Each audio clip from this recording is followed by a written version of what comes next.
Good evening. It is the Virgo new moon, the eclipse in Virgo, and I thought it would be appropriate to bring my little lamp because the Hermit is associated with Virgo, and quite often he is carrying his lamp, and I love that lamp. I got it from a charity shop last year for my birthday, £4. It's not real fire, and I think that's really cute.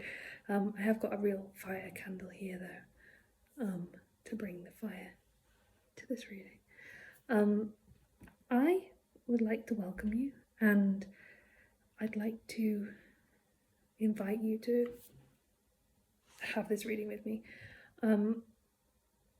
I had quite a lot of resistance to doing this reading, and I think normally when I have resistance to doing things, it generally means that there's something in that other people can share, that other people can benefit from hearing. So I thought I'd share it with you. Also, this horse, this Knight of Cups, has been with me the last few nights and wanted to join me for the reading today. So this beautiful horse, intuitive, sensitive being who has this tree with its roots growing through it, the fire coming out of everywhere, looking up to the sky, covered in these butterflies, which I feel like a kind of inspiration, maybe like some kind of divine inspiration, and then is rooted in this cup. It feels very fruitful, like the tree is growing from the horse is looking up to the inspiration, the essence that is surrounding him. The fire, I almost kind of forget about the fire because this deck is quite, well, it's the Tarot del Fuego. It's full of flames. It's very dramatic, and sometimes I find it quite difficult to... I'm not always available to hear what it has to say because it's so intense. And I am somebody who has literally no fire. Like, there's no planets in fire in my chart. So fire is something that I find quite challenging. But fire needs fuel to grow, to ignite. It is very powerful and comes from you can only burn stuff that's kind of ready to burn. You can't burn wood that's unseasoned. You can't burn when it's, I don't know, too wet or too fresh. So I think fire is a really interesting thing. The conditions have to be right, but if the conditions are right, it will ignite and sometimes become unstoppable and dangerous and destroy everything. The horse has a little butterfly on its nose, which feels like a kind of kiss of inspiration and like a gift from the universe, sharing these ideas and this inspiration, this creativity with it. And then all rooted down in this one tiny, tiny cup that feels like a kind of reminder to come back to, not to come back to, but have our feet always dipped in our cups of emotion, of intuition, of bodily intelligence, especially with this all going through the body of the horse. Horses can hear each other's heartbeats. They can hear our heartbeats. I went for an induction today at a horse riding centre for where they do horse riding for disabled people, and the lady told us that the horses can know it's gonna thunder and lightning before it happens, and she was like, how do they know? But they're sensitive, they are clued into these things. And are you this horse? Are you in touch with this sort of cup that you are connected to the earth with? It's not even sort of, I don't know, it's not in water, it's connected to the earth. The tree is flowing and growing through this horse. How could a tree grow and flow through you? How could you be this horse? How could you let that how could you be in connection with the mycelial root structure of the trees and the forest and the woods?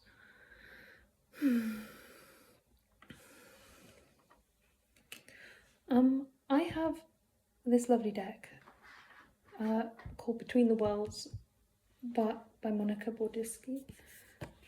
I bought it not that long ago, and I really like it, and it wanted to come out today. So we've got what just fell out was the sundial shell. I don't know these off by heart because they're not my oracles, so I will read from the book. There's also another one that's fallen on the floor, and actually this is one that has been with me the last few days. I brought it down, but I'd put it back into the deck. This is Stololite. I don't know exactly how you pronounce that.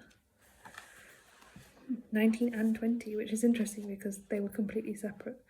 One was at the top of the deck and one was at the middle of the deck. So Storolite is about decisions and indecisions.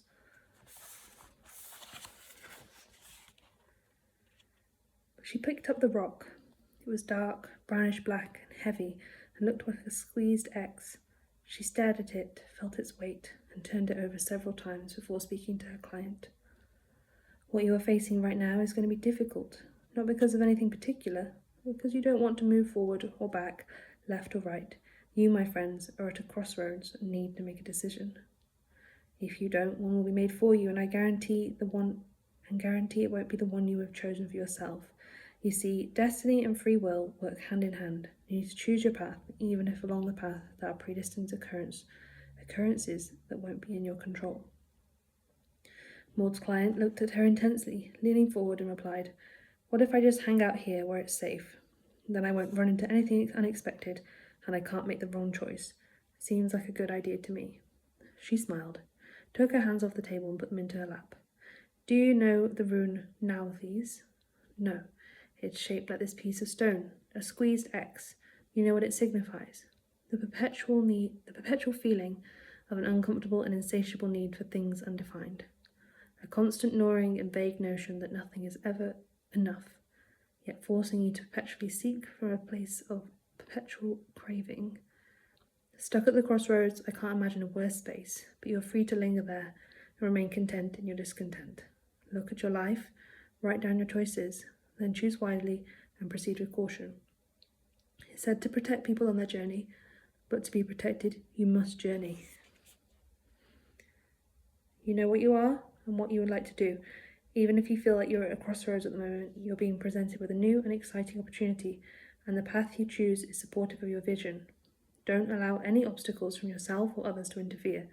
This is the time to decide whatever it is you wish to do or achieve in the long run, since it implies a new life path filled with excitement.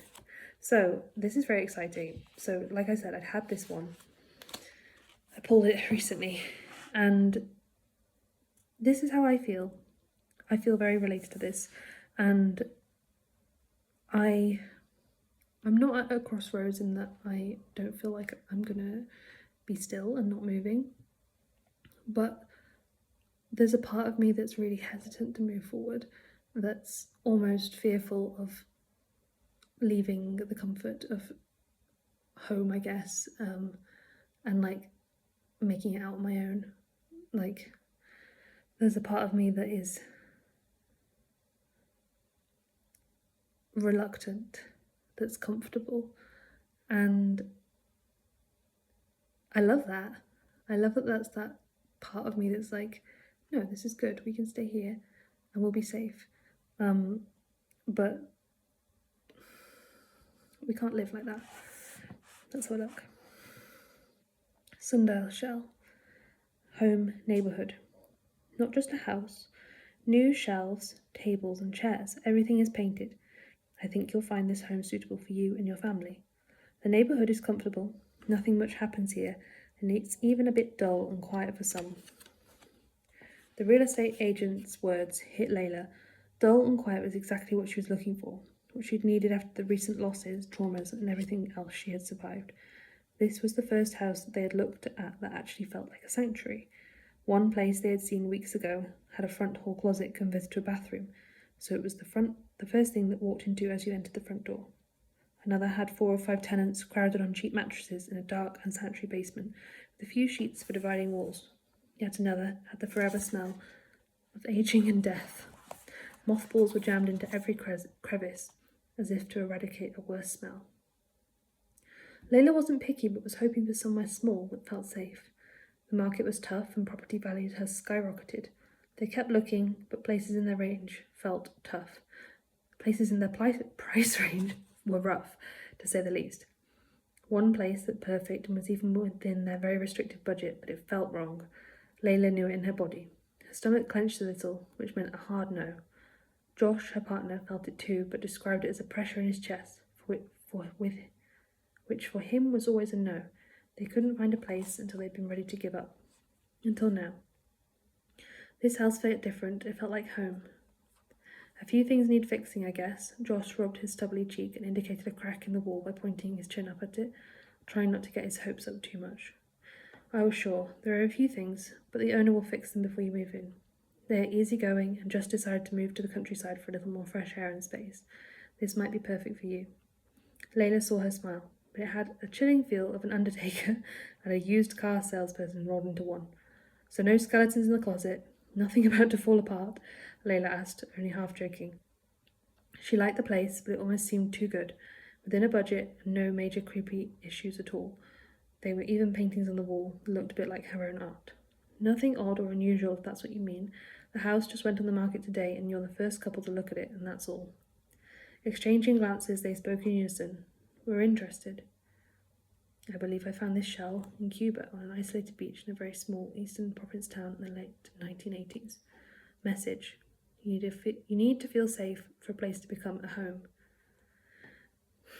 This card may indicate your physical home and the activities currently taking place there. Your home is your sanctuary, and this is a good time to ensure that you are happy and comfortable and most of all protected in your home. Paint, renovate, clear out old stuff and ensure the space is sacred. This house, and therefore this shell, also acts as an archetype of your psyche. If your question isn't about your physical home or neighbours, look to your thoughts and what needs should be met for you to feel emotionally secure. The household is filled with positive energy, so enjoy the sanctuary you've created. Invite good friends and family to enjoy this with you. Interesting. Especially as I just spoke about leaving home. So, bear with me.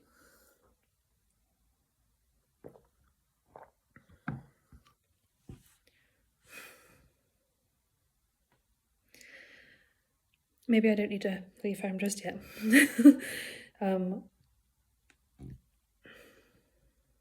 This feels like a reading for me.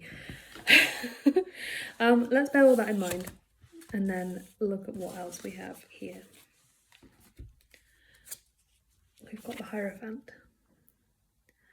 This is a beautiful deck. I love this deck so much.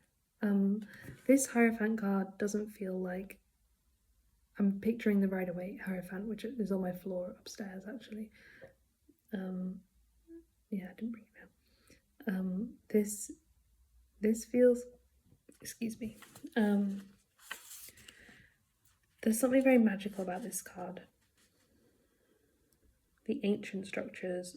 They reminds me of the Stones of Callanish on the Scottish island. I don't know where. Somewhere in Scotland. I'd like to visit them. And then we've got the moon at the top and some stars. Something that is important to me so my parents are on holiday and I live with them. Something that is important to me is lighting. And this feels really kind of unrelated to the deck, maybe. I don't know, maybe it's, but like, so they're really into white LED lights, and I'm not. If you can't tell by the soft, like, orange lighting going on in here, I love a bit of cozy lighting. I'm thinking old streetlights, candles, lanterns. These fairy lights are the closest thing we've got to glowy lamps, glowy lights in the house. So they've gone away, and the first thing I did was bring down a lamp that isn't white LED and put it in the kitchen so I can cook by this light. And something that's been really important to me recently is lighting.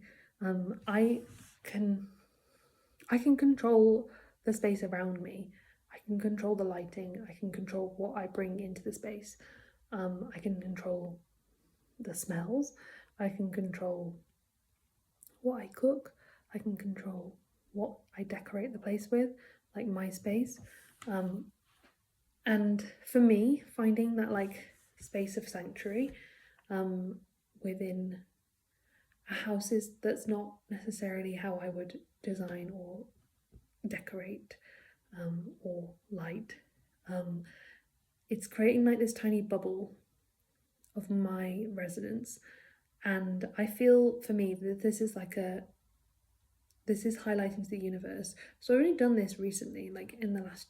So my bedroom has always been like very different from the rest of the house, but and my friends always say when they come around, like, "Oh, your bedroom's so peaceful." And it's like so calm in your room, because I like go to lots of trouble to make sure my space is clean, is tidy, and also like energetically I'm very sensitive, especially when I dream. So I have a lot of energetic protection in my space. I have like certain crystals that are dotted around, black tourmaline and selenite as like my favorite combo. I have some on my bed, I have some above my door. I have a big selenite by my bed. I love it because it keeps me safe and it keeps out energy that I don't want drifting into my room that maybe exists in the rest of the house. Not necessarily in a bad way, but like I'm thinking like LED lights or like Wi-Fi or like I don't know, stuff that's just kind of like not contributing to my field, like my energetic field. And I feel like this is kind of like me saying to the universe, I want this as my space. Like I have a lot of wood, like real solid wood in my bedroom. Kind of, I don't know if it's intentional. I haven't necessarily done it intentionally, but that has just like what has kind of gathered around me. There's lots of stones, but I'm saying to the universe, this is what I enjoy. This is my space. This is the frequency that I want to resonate in. And to me, this is kind of like an invitation to the universe to be like, provide me more of this. And I used to sit in the front room and watch TV with my parents like most nights, and then I kind of was like, why am I doing this? I'm not enjoying this. Like the program makes me stressed. Like literally TV is so stressful. Like the music that plays in the background, and like even just like gentle programs like renovating a house, or like cooking programs, just stressful. Like I feel like the kind of like, I don't know, gamification idea of like, I don't know, what's it called? I can't even remember what they're called now, but like the sewing bee, or I got the cooking one, the British Bake Off. I love cooking, I love baking. I just don't like people under pressure to cook things or sew things, or like I understand that that's really, people are really into that. It's very popular, but I don't like it. Where am I going with this in connection to this card? I don't know. I'm getting the idea that Hierophant, as in sometimes there's like I'm envisioning the Hierophant card from another deck, which is unusual really, because I don't usually do that when I do this, and this is not what this image is conveying to me at all. But that feels kind of like to do with lighting, even though it's kind of not to do with lighting.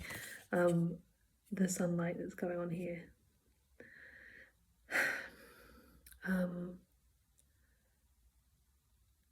With the other Hierophant card, the Hierophant is this sort of priest-like character that lets other people, well, tells other people or preaches to other people what is the given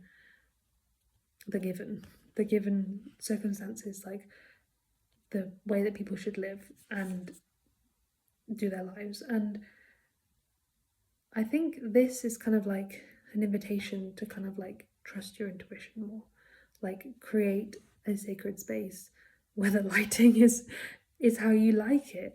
Like if it's not how you like it, make it how you like it. If you like salt lamps, because that's a lovely colour, if you like salt lamps in your bedroom by your bed, have a salt lamp in your bedroom by your bed. Like buy 20 and have them all around the bedroom and like make it super cozy and probably quite warm. And like this feels like a way of manifesting, like showing to the universe, this is what I want, give me more of it. So I'm hoping, well, I'm looking forward to when I have my own house. I'm looking forward to it being full of like gorgeous wood and like wool blankets and like beautifully lit in like a glowy, cozy vibe. So everyone just comes over, just gonna like, this is so cozy, I love it.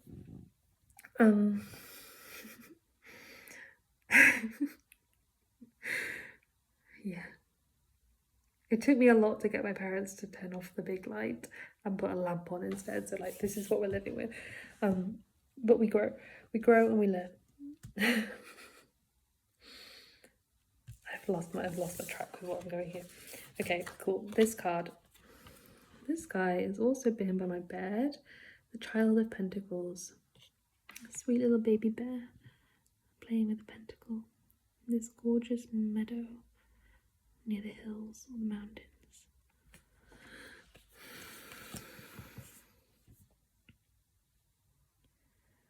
I mean, I definitely get like an essence of playfulness from this card. It has a sweet energy to it. It has a baby bear quality. Like, baby bears are adorable. You don't need me to tell you that.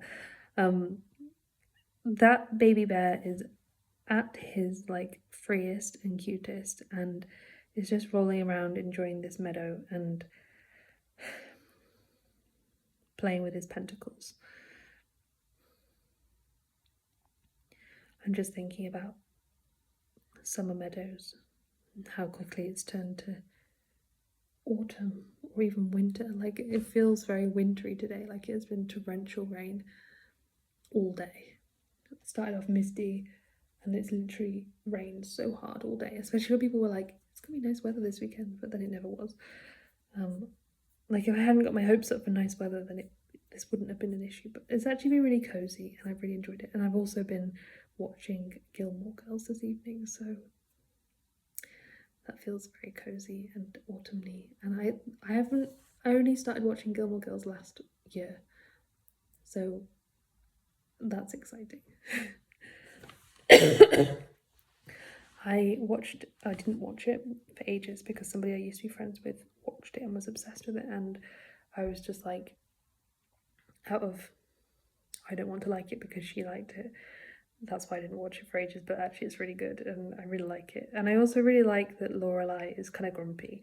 Like, I'm only in the first series, but she's not like a super nice character. She's kind of like moody, she's kind of stubborn, she's kind of,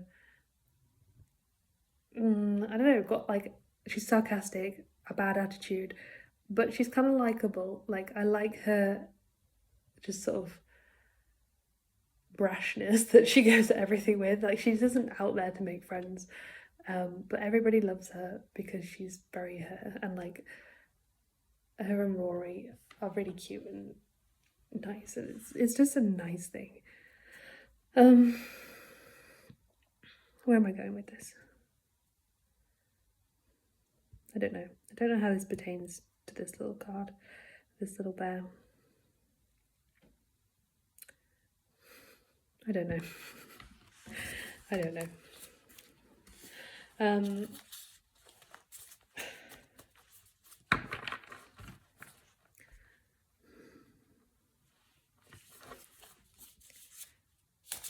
Just mix my hair into this deck. Oh, excuse me. Now, I wanted to do this reading in Virgo season because, like I said, I'm a Virgo, and this season is like a really special season for me because even though I'm sad about the end of summer, I really like the busyness of autumn. Not busy, but like you don't have to be. But there's an amazing fruitfulness of like the abundance going on, and you don't have to. I have to be incredibly mindful that like I need to take some of that with me into winter, and in order for me to be happy and comfortable in winter, I need to make efforts now to collect things that are suitable, to like collect as many berries as I can so that winter Emma, when she deeply is craving some kind of fruit, that I'll have some in the freezer. Or I haven't made jam. I've never really been into making jam, but I love jam. If anybody wants to send me some blackberry jam, I love blackberry jam. I think that's like the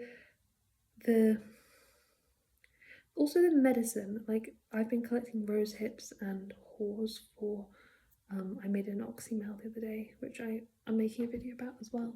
And apples, like collecting apples, because you know that in the winter after a Sunday dinner you're going to want some apple crumble. Like I haven't actually frozen any apples. That's interesting. I've just been eating them. But I might collect some to freeze. But yeah, like there's a resourcefulness and abundance of like taking the abundance and carrying it with you into the times of scarcity that I think is very, I don't want to say organised, because I don't really like associating Virgo with organisedness and like cleanliness and do-gooderiness, because I don't really relate to that. But I think there's something about preparing yourself for the times of winter where you know that you're going to want something, and like this stuff literally grows for free. Why would we not collect it? Why would we not form relationships with our local plants? Why would we not access the plant medicine that is around us all the time, especially in abundance at this time of year? Literally designed for us to use in the winter to keep us healthy and well. Like vitamin C in rose hips is like so good for you. You can make a rose hip syrup, you can make a rose hip oxymel, rose hip tea. Like this stuff is available for free, and it's local. Like it's so local, it's organic, it's not grown with pesticides. Like if you can find rose hips around you, be super careful because they have irritable hairs inside, so don't crush them, or don't like, if you're going to crush them you need to really, really sieve them well. But like you can just put them in your tea, like make a tea from them whole. I dreamt that if you prick them with a needle, that they would absorb better in the oxymel, so that's what I've tried this year. Oh my god. But yeah, like vitamin C keeps you healthy through the winter. Also elderberries, antiviral. Why would we not access this wild medicine that's literally here for us? I just realised that this video is half an hour, so I'm gonna crack on.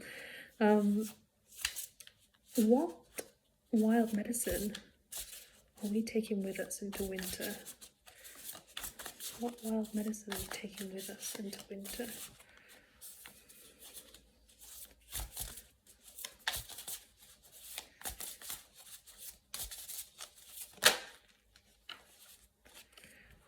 You've got the Eight of Wands. So for me, this card always signifies to me, keep doing what you're doing. Like, you are on the right track, you are like, this is a track, like, this is like a straight, like, keep at it. Whatever you're doing, keep going. Brilliant. Maybe you are collecting the rose hips. Maybe you are. And I'm just like buying it up, but you are. Is there anything else in our basket that we are taking with us into winter? Okay, so we've got the Guardian of Pentacles. These two have been by my bed as well, which is really interesting because I shuffled. And Capricorn, which is so beautiful. This Guardian of Pentacles, this is the Guardian, is a queen. She is, it's kind of autumnal in that picture as well, which I like. It's not just summer. She is the autumn queen. She is with her pentacle. This feels like what I've just been saying. She is out there ready to collect, ready to connect with the magic of the forest, the magic of the wild abundance, and the birch trees especially. Birch trees are particularly magical. They are the first to grow in the spring and the first to grow in cleared sites or burnt forest in the UK anyway. They grow first after the frosts in sort of, I think, in the Nordic countries. The snow, they're lovely trees and they're very magical. They're related to the spring goddess. I'm thinking Bacana from my rune deck. It's like a bee and she's very magical. New starts, but almost like, how can it be autumn and a new start? Like autumn is an ending, the ending of summer, but it's like the transition time, but the new start. Is winter a new start? I don't know. But I think that's what Capricorn. I think that's what Virgo does really well, because it's a mutable sign. It is able to move through that transition. It's able to connect to the sort of liminal, in-betweeny, and I don't know, there's something really magical about Virgo that I don't think gets talked about very often. So when I think of Virgo, I always think of the spirit of the corn. So, you know the Empress card in the Rider-Waite, the Smith Rider-Waite? She sat there on her like sort of throne, this beautiful woman. She's got a beautiful crown on her head with stars, and she's got like the Venus sign in a heart next to her. She's got an abundance of like nature around her. She's got the trees, the water, I think the mountains maybe, and also loads of corn growing at her feet. So she's got the abundance of the harvest. And back when people used to cut the harvest when they used to cut the corn with scythes, and when they cut the last sheaf, the last ear of corn would be made into a corn dolly, where they believed that the spirit of the corn lived in this last year, and somebody would take it home, keep it safe. Sometimes they put it on the rafters, safe and dry, and then when they planted the corn in the spring, they would put it back into the earth so that the spirit of the corn went back into the ground. And to me, that's Virgo. There's the spirit of the corn, the spirit of the like nature overwintering, and then like rebirth in the spring. That's Virgo to me. Well, that's not all Virgo obviously, but Virgo is the kind of the essence of the harvest and the energy of the harvest being created and made into a dolly, into something that can be carried and tended to over winter.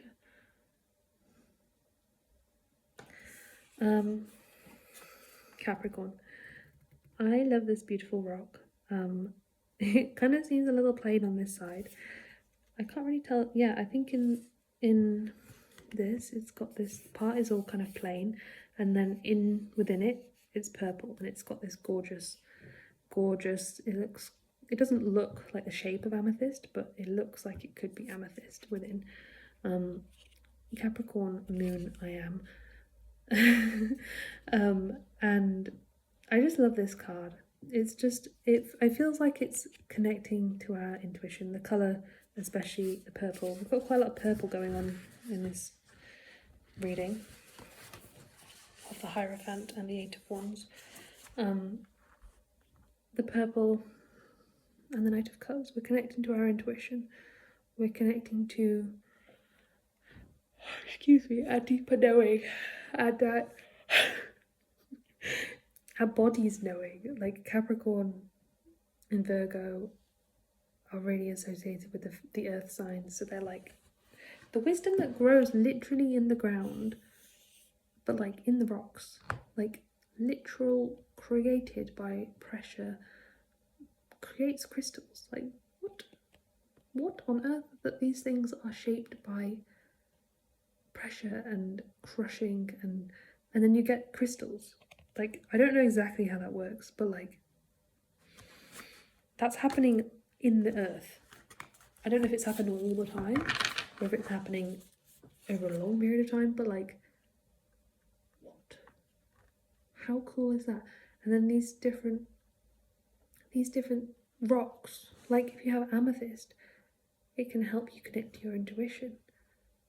But like, the earth made that. The earth made amethyst, and probably a child mined it out of the ground and we bought it at a shop, but like, the earth made that. Humans didn't make it. The earth created that amethyst.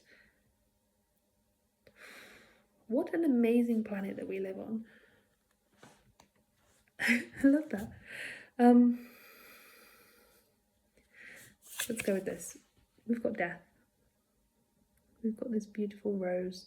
Looks like, I think it's the Tudor rose. It could be the Stuart rose. I'm not sure which one's the white one. Interestingly, I was at a battle reenactment of the War of the Roses last weekend in Worcestershire. I'm so tired. Excuse me. These like skeletal hands are reaching out to this beautiful rose. It feels fitting as well because I was talking about rose hips. It's kind of like an interesting rose with like, I don't know if you can see, it's got kind of like a disco ball in the middle.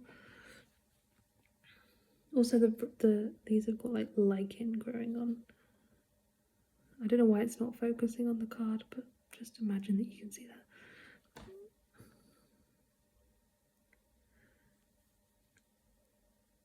It feels to me like this is grasping for life. And I normally associate, what's it called? I mean, this feels kind of like winter. Like we've got this transition from the spring abundance, not the spring, sorry, the summer abundance time, and the cold hands of winter are coming to grasp it. I would say usually that I would read this as a rebirth, but it feels kind of like, well, I think with the lichen there as well, lichen is, when lichen is growing on rocks or bones in this instance, it creates the death of lichen. Lichen builds up where sediment builds up. Lichen grows where sediment builds up. So like gradually over time, different sediment will build up on rocks, enough that something like lichen can grow there. And then moss can grow there. And then when the moss and stuff dies, leaves get caught there and bits of soil, and eventually it becomes enough that a birch seed can land there. Maybe, I don't know, we've got dandelion seeds also, but birch, we're going to go with birch. And then a little sapling grows in the crevice, because if you haven't seen birch seeds, they are teeny tiny compared to like acorns, which are huge, like compared to it. The acorns this year have been massive, or like conkers or hazelnuts, like they're much bigger, but birch seeds are really tiny. They blow in the wind and they land anywhere and they grow everywhere, and they are extremely fertile and just able to just spring up a birch tree wherever and whenever. And they grow fast. They grow fast and they are abundant and speedy growers. Also birch sap. I've never tried any, but I would quite like to tap a birch and have some of the sap. It's kind of similar apparently to maple sap.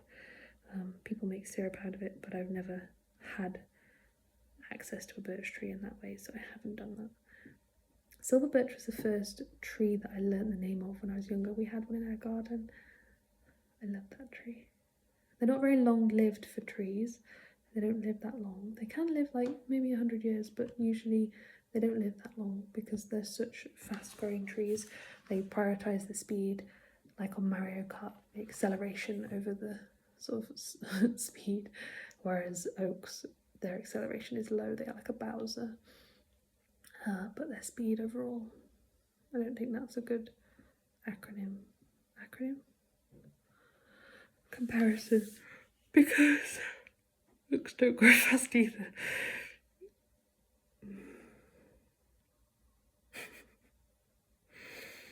I think it's time for bed. I hope you found this interesting. I hope that this has inspired some thoughts in you, and then I would really like to hear what you have to say. So if you want to comment, leave me some interesting information. Maybe what it is that you're harvesting, or what it is that you're taking into winter. Also, if you want to book a personal reading with me, I do personal tarot readings. You can email me or message me on Instagram. And yeah, I'm not always this sleepy. I can't promise that I won't be sleepy, but different strokes for different folks. Sometimes I'm full of energy. Not today. I wish you adieu, and I hope that you have a lovely eclipse, new moon. Good night.